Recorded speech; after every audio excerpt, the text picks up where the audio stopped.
وہ کتنا دل گداز لمحہ ہے۔ قرآن نے اس منظر کو بیان کیا کہ جب حضرت خلیل اللہ نے خواب دیکھا، اپنے بیٹے کو ساتھ لے کر کے وادی منع میں پہنچتے ہیں، اور جو ارادہ تھا، عزم مصمم تھا، اس کا اظہار اپنے بیٹے کے سامنے کیا تاکہ اس نیکی میں بطیب خاطر یہ بھی شامل ہو جائے۔ قرآن نے اس کو بیان کیا ہے۔ ایسی انوکھی کہانی آپ کو کہیں نہیں ملے گی، ایسی سچی کہانی اور عظیمت کی دل آویز داستاں کہ باپ اور بیٹا دونوں بیٹھ کے گفتگو کر رہے ہیں۔ کیا گفتگو ہے؟ باپ کہہ رہا ہے کہ یا بنیا، اے میرے بیٹے۔ جو اہل زبان ہیں وہ اس کی نزاکت کو اور اس کی لطافت کو سمجھتے ہیں کہ یا بنی نہیں کہا گیا، میرے بیٹے نہیں، یا بنیا۔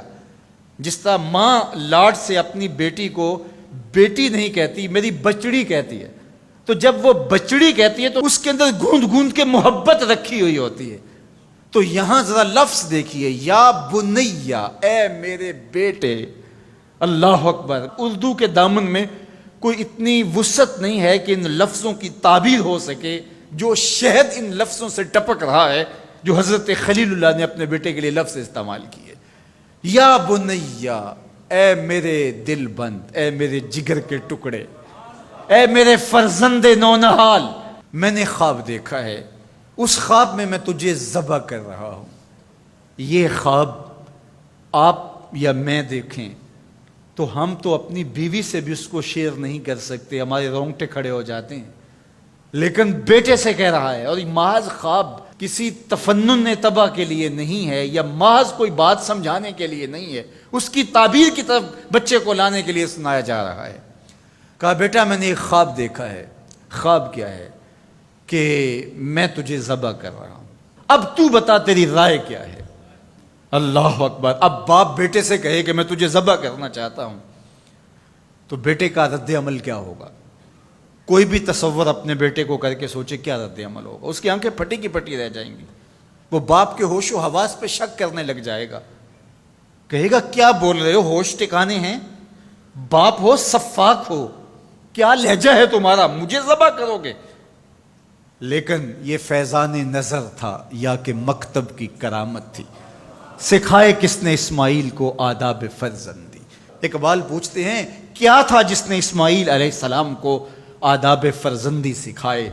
وہ مکتب کی کرامت بھی تھی اور وہ فیضان نظر بھی تھا۔ فیضان نظر باپ کا تھا اور پہلا مکتب ماں تھی۔ سیدہ ہاجرہ نے سکھایا تھا باپ کی بات کیسے مانی جاتی۔ جو مائیں بیٹوں کو، بیٹیوں کو باپ کی اطاعت سکھاتی ہیں، وہ مائیں اپنی اولاد کو فرما بردار پاتی ہیں۔ ماں کے ہاتھ میں اولاد کی تربیت کا جوہر ہوتا ہے۔ یہ سیدہ ہاجرہ کی تربیت بول رہی ہے جب باپ نے کہا بیٹے میں تجھ کو ذبح کرنا چاہ رہا ہوں، کتنی بڑی بات ہے۔ آنکھیں پھٹی کی پھٹی رہ جاتی۔ یہاں بیٹا کوئی جواب نہ دیتا، اس سکتے کے عالم میں گردن جھکا دیتا۔ مکمل اطاعت کہلاتی، انقیاد امر کہلاتا، امتثال حکم کہلاتا۔ باپ کہتا میں تجھے ذبح کرنا چاہتا ہوں، بیٹا خاموش ہو جاتا۔ السکوت من الرضا، لمحے حساس ہوں تو خاموشی بھی رضا مان لی گئی تو بیٹا صرف خاموش ہو جاتا، سر جھکا لیتا، یہ کافی تھا۔ انقیاد امر تھا، حکم کی تعمیل تھی، امتثال امر تھا۔ لیکن بیٹا کیا کہتا ہے؟ یا ابت افعل ما تؤمر، ابا جی جو کرنا ہے کر گزریے۔ باپ نے جو پوچھا تھا وہ ذبح کے حوالے سے پوچھا تھا، تو ذبح کا جواب ذبح سے مکمل امتثال امر ہے۔ لیکن بیٹا دو قدم آگے بڑھ کے کہتا ہے یا ابت، اے میرے پیارے باپ۔ اب اس میں بھی بیٹے کا لہجہ تبدیل نہیں ہوتا۔ جب باپ ذبح کرنے کا کہہ رہا ہو اس وقت میرے ابو کہنا یہ امتثال امر کی انتہا ہے۔ اور آگے کیا کہا؟ افعل، کر گزریے۔ یہاں یہ نہیں کہا ذبح کیجئے، باپ نے کہا ذبح کرنا چاہتا ہوں، لیکن ذبح کے جواب میں ذبح نہیں آیا۔ ذرا دل تھام کے بیٹھیے، کتنا امتثال امر اور مکتب کی کرامت کا کیسے ظہور ہوتا ہے۔ یا ابا تفعل ما تؤمر، اے ابو ذبح کیا، جو بھی کرنا ہے کر گزریے۔ ماں میں عموم ہے، عموم، ما تؤمر، جو بھی حکم ہے، ذبح کیا ہے، جو بھی کرنا ہے کر گزریے، رہی بات میری تو یہ کام چھوٹا تو نہیں، ستجدنی انشاءاللہ من الصابرین، آپ دیکھیں گے میں صبر کر کے دکھاؤں گا، میں صبر کر کے دکھاؤں گا، تڑپوں گا بھی نہیں۔ اب یہ منظر قرآن نے بیان کیا، فلما اسلما، جب دونوں نے طے کر لیا۔ کیا طے ہوا؟ فلاں نمبر کی گاڑی خرید لے نہیں، فلاں پلاٹ خرید لے نہیں، فلاں پلازا لے لے نہیں۔ باپ اور بیٹے کی وادی منع میں بات کیا ہوتی ہے؟ باپ کہتا ہے میں تجھے ذبح کرنا چاہ رہا ہوں، بیٹا کہتا ہے میں ہونے کے لیے تیار ہوں۔ آپ دیکھیں گے کہ میں جنبش نہیں کروں گا۔ اب قرآن نے یہاں جو لفظ استعمال کیے، لفظوں پہ فلما اسلما، یہیں سے اسلام ہے۔ اسلام یہ ہے یار کے آگے سر تسلیم خم کر دینا۔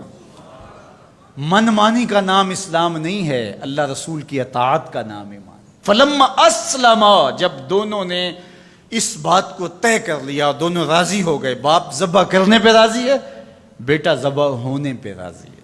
وَتَلَّهُ لِلْجَبِينِ، اور باپ نے بیٹے کو پیشانی کے بل لٹا لیا، ہاتھ میں چھری پکڑی ہے۔ بوڑھا باپ اپنے نونہال بیٹے کو ذبح کرنے پہ آمادہ ہے، جس کا کوئی قصور نہیں ہے، جس کو اللہ سے دعائیں مانگ مانگ کے لیا تھا۔ اللہ اکبر، کارکنان قضاء و قدر دم بخود ہیں، آسمان بھی سوگ کی چادر اوڑے ہوئے، وادی منع تھر تھر کانپ رہی ہے، رضوان جنت اور حوریں سسک رہے ہیں، مالک قیامت آنے والی ہے۔ کہا تم بھی کہتے تھے خلیفہ ہمیں بناؤ، ذرا میرے بندے کا انداز عبادت بھی دیکھو، میرے بندے کی بانکی ادا بھی دیکھو، میرے حکم پر اس کی تعمیل دیکھو۔ اللہ اکبر، حضرت خلیل اپنے بیٹے کو لٹا کے ہاتھ میں چھری پکڑے، بیٹے کو ذبح کرنے کے لیے آگے بڑھتے ہیں، ہاتھ میں چھری لیے ہے اور گردن پہ رکھتے ہیں، اور پوری قوت کے ساتھ چھری کو گردن پہ پھیر دیتے ہیں، لیکن ایک بال بھی نہیں کٹتا۔ اس کا یہ مطلب ہی کہ چھری نے اب کام نہیں کیا، میں کیا کروں؟ کہا شاید میرے دل میں کوئی ایسی بات آ گئی جس سے چھری کو روک دیا گیا، جلدی سے چھری کو پاس پڑی لکڑی یا پتھر پہ مارا۔ لما تقطعی یا سکین، اے چھری کاٹتی نہیں ہے۔ آواز آئی الخلیل یامرنی والجلیل ینہانی، خلیل کاٹنے کا کہتا ہے، جلیل کہتا ہے خبردار ایک بال بھی کاٹا۔ پھر تیز کرتے ہیں اور دوبارہ چھری گردن پہ رکھتے ہیں۔ اللہ اکبر، گلا کٹ جاتا ہے، خون بہنے لگتا ہے، حضرت خلیل خوش ہو جاتے ہیں، آنکھوں سے پٹی کھول دیتے ہیں، لیکن منظر کیا دیکھتے ہیں کہ جس کو ذبح کیا وہ بیٹا نہیں، وہ تو دمبا ہے۔ اور حضرت اسماعیل پاس کھڑے مسکرا رہے ہیں، بے ساختہ زبان سے نکلا اللہ اکبر۔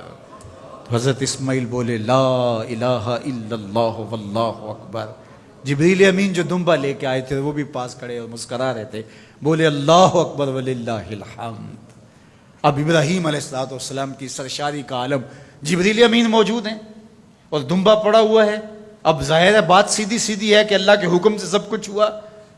حضرت ابراہیم علیہ السلام کے قلب اطہر کو تسلی ہو گئی، لیکن عین اس موقع پر وحی کی چمک سے منع کی وادی روشن ہو گئی، اور وحی نازل ہوتی ہے اور آواز آتی ہے وَنَادَيْنَاهُ أَن يَا إِبْرَاهِيمُ قَدْ صَدَّقْتَ الرُّؤْيَا إِنَّا كَذَلِكَ نَجْزِي الْمُحْسِنِينَ۔ عین اس موقع پہ ہم نے بھی آواز دی، ابراہیم بس بس، تو نے واقعی خواب پورا کر دکھایا، ہم نے تیری سنت کو قیامت تک باقی رکھا اور اس تیری نشانی مٹنے نہیں پائے گی۔ صدیاں بیتنے کے بعد آج بھی منع کی قربان گاہ سے لے کر دنیا کے آخری کونے تک سنت ابراہیمی کو زندہ کیا جاتا ہے۔ اللہ اکبر، کتنا جگرا تھا اس باپ کا اللہ کی رضا کے لیے۔ خلت کے تاج یوں نہیں ملتے، عظمتوں کی معراج یوں نصیب نہیں ہوتی۔ باپ بیٹے کو ذبح کرنے کے لیے آمادہ ہو جاتا ہے۔ ہمارے ایک بزرگ کہا کرتے تھے بیٹے ہر بندے کا کوئی نہ کوئی اسماعیل ہوتا ہے، جب تک وہ اپنے اسماعیل کی گردن پہ چھری نہیں رکھتا اللہ کی دوستی نصیب نہیں ہوتی۔ اپنی خواہشات کی گردن پہ، اپنی آرزوؤں کی گردن پہ چھری پھیرو، اللہ کے لیے محبوب سے محبوب چیز قربان کرنے کے لیے آمادہ ہو جاؤ، پھر تمہیں وہ اپنی قربتوں سے مالا مال کرے گا۔